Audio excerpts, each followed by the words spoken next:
बड़ा तमाचा लगा है वैसे लोगों को जो लगातार तुष्टीकरण की राजनीति करते रहे हैं, वोट बैंक की राजनीति किया है, जिन्होंने उल्लू बनाने का काम किया जनता को। कि बंगाल जिस राजनीतिक उथल पुथल की दौर से गुजर रहा था, एक अच्छा सुपरिणाम 69 ईयर्स बाद मिला है बंगाल को। जन कल्याणकारी योजनाएं जितने भी गरीबों के लिए हमारी केंद्र की सरकार ने बनाए, जहां जहां राज्यों में भाजपा की सरकार है आप जाकर देख सकते हैं, तो बंगाल के लोगों को भी लग रहा हो कि अब हम अछूते हो रहे हैं, हमारे बच्चे पिछड़ रहे हैं, उनको गलत दिशा और दृष्टि सरकार दे रही है। वोट बैंक की राजनीति के चक्कर में पूरा जनरेशन बर्बाद हुआ है वहां। नमस्कार, आप देख रहे हैं स्वराज पोस्ट और मैं हूं आपके साथ सिमरन शुक्ला। 4 मई, जैसा कि आप सभी जानते हैं, ये दिन बहुत ही ऐतिहासिक रहा। जैसा कि बीजेपी ने पहले भी अपना स्लोगन दिया था, 4 मई दीदी गई, और वाकई दीदी की विदाई अब बंगाल से हो चुकी है। तो और ये जो 2026 का ये जो चुनाव रहा, ये वाकई सत्ता परिवर्तन का समय रहा बंगाल के लिए। तो इस वक्त बातचीत करने के लिए हमारे साथ बीजेपी से अवनेश कुमार सिंह जी हमारे साथ जुड़े हुए हैं। तो आइए उनसे जानते हैं कि बंगाल में प्रचंड बहुमत से जो बीजेपी की जीत हुई है उस पर उनकी क्या प्रतिक्रिया है। जी सर, स्वराज पोस्ट में आपका बहुत बहुत स्वागत है। धन्यवाद। भारतीय जनता पार्टी और भारतीय जनता पार्टी के निष्ठावान प्रामाणिक कार्यकर्ताओं की एक बड़ी फौज बंगाल में 2021 से ही पूरे दम खम के साथ पसीना बहा रही थी, और हमारे केंद्र के नेता, बंगाल के नेता, सब लोग मिलजुल कर उन सभी कर्मठ और निष्ठावान प्रामाणिक कार्यकर्ताओं का मनोबल बढ़ा रहे थे। इसमें कहीं कोई दो मत नहीं है कि बंगाल जिस राजनीतिक उथल पुथल की दौर से गुजर रहा था, एक अच्छा सुपरिणाम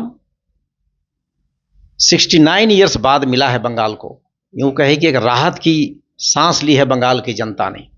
34 वर्षों का वामपंथ का कालखंड आप देख लीजिए, विभत्स रहा है, कैसे अमानवीय घटनाएं घटी हैं। उसके बाद लगातार, खासकर हिंदुओं के साथ अगर देखा जाए, जब भी वहां सत्ता रहा, वामपंथ के बाद भी और भी जो भी दलें आई, उन लोगों ने वहां के बहुसंख्यक समाज के साथ कभी न्याय नहीं किया है, गरीबों के साथ कभी न्याय नहीं किया है।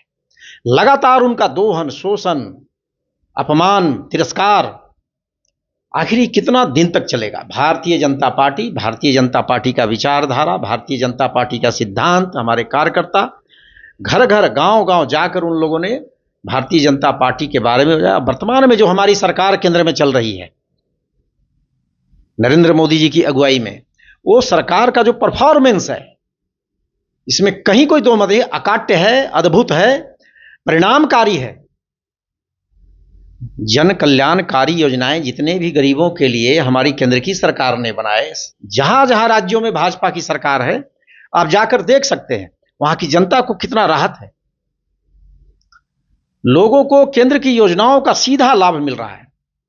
ममता बनर्जी जी ने कई योजनाओं को, जो सीधा प्रत्यक्ष जन कल्याणकारी योजनाएं थी, लोकहित की योजनाएं थी, चाहे जनधन योजना हो, आयुष्मान कार्ड हो, सीधा रोक लगा दिया उन्होंने। उनको लगता था कि इन योजनाओं को लाएंगे, अगर आएंगी तो भारतीय जनता पार्टी, बंगाल में भारतीय जनता पार्टी तो घुस गया, सत्ता में आ गई। आप किसी को रोक सकते हैं थोड़ी, जनतंत्र है, लोकतंत्र है, जनता यहां सर्वोपरि है, जनता ही जनार्दन है। जो अच्छा शासन देगा, जिस दल के पास, जिस राजनेता के पास सही दिशा और स्पष्ट नीति होगा, अब वो जमाना गया, जनता उसी के साथ रहने वाली है। इसलिए बंगाल में जो हुआ है एक अच्छा परिणाम और एक दीर्घकालिक परिणाम है, और आप देखिएगा अब द्रुत गति से बंगाल का भी विकास होगा। केंद्र की सरकार, केंद्र की योजनाएं वहां धनाधन धरातल पर उतरेंगी और गरीबों को भरपूर राहत मिलेगा। जैसा कि ममता दीदी ने अभी तक, खासकर अगर मैं बंगाल में मुस्लिम वोटर्स की बात करूं, तो जिस तरह से उन्हें वो अपने एक, कहा जाए तो दिमागी तौर पर, मानसिक तौर पर उन्हें अपाहिज बना के रखा हुआ था, जो वो समझ नहीं पा रही थी क्या करना है। लेकिन इतने सालों के बाद जिस तरह से बीजेपी की बंगाल में प्रचंड बहुमत के साथ जीत हुई है, तो वहां की जनता भी अब जो है कहीं ना कहीं जाग गई थी, और वो भी चाहते थे कि अब सत्ता परिवर्तन हो।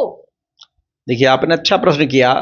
बंगाल की जनता को, ममता बनर्जी हो या इसके पूर्व की जो वामपंथी सरकारें हों या कांग्रेस की सरकारें हों, सब लोगों ने तुष्टीकरण की राजनीति वहां भरपूर किया है।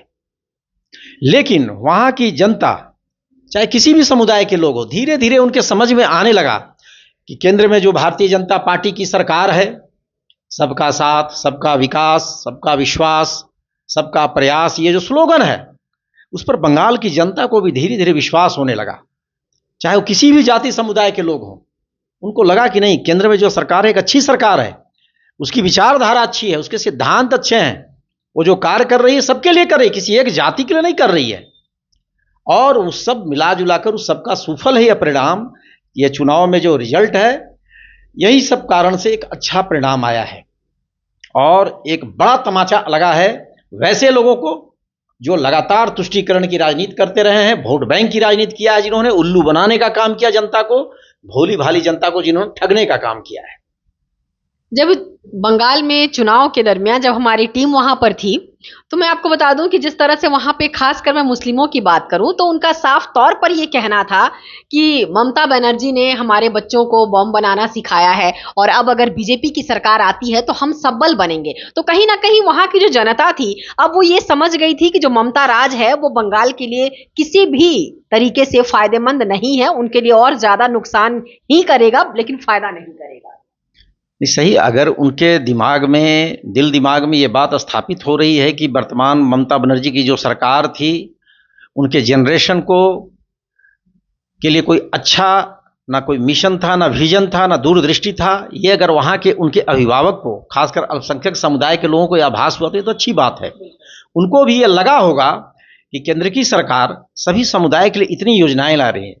मान लीजिए गैस सिलेंडर सभी गरीबों के लिए है, तो ऐसा थोड़ी है कि सिर्फ हिंदू समुदाय के लिए है, मुसलमानों के लिए भी है, अन्य अल्पसंख्यक समुदाय के लिए भी है। इसका लाभ तो सब लोगों ने लिया है।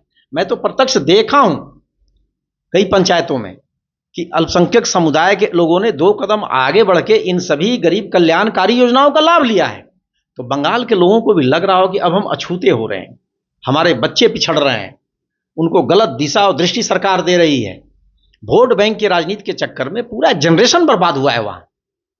लेकिन अब नई सवेरा हुआ है, नई सरकार आई है, अच्छा होगा, बंगाल के लिए बहुत ही अच्छा होगा। सर, शपथ ग्रहण समारोह की बात करें तो ऐसा चर्चा है कि रविन्द्रनाथ टैगोर जी की जयंती के दिन हो सकता है, इस पे आप क्या कहेंगे? हाँ, चर्चाएं हैं। अब ये सब निर्भर करता है वहाँ के बंगाल के भारतीय जनता पार्टी कार्यकर्ताओं की तैयारी पर। प्रधानमंत्री जी बंगाल के लिए उन्होंने जो अपना बहुमूल्य समय दिया है, प्रधानमंत्री जी का रहना स्वाभाविक है। हमारे जितने भी केंद्र के दिग्गज नेता हैं, तो एक बड़ा आयोजन तो स्वाभाविक बनता है और इसमें कहीं कोई दो मत नहीं है कि वहाँ के लोग इसको एक ऐतिहासिक क्षण बनाएंगे।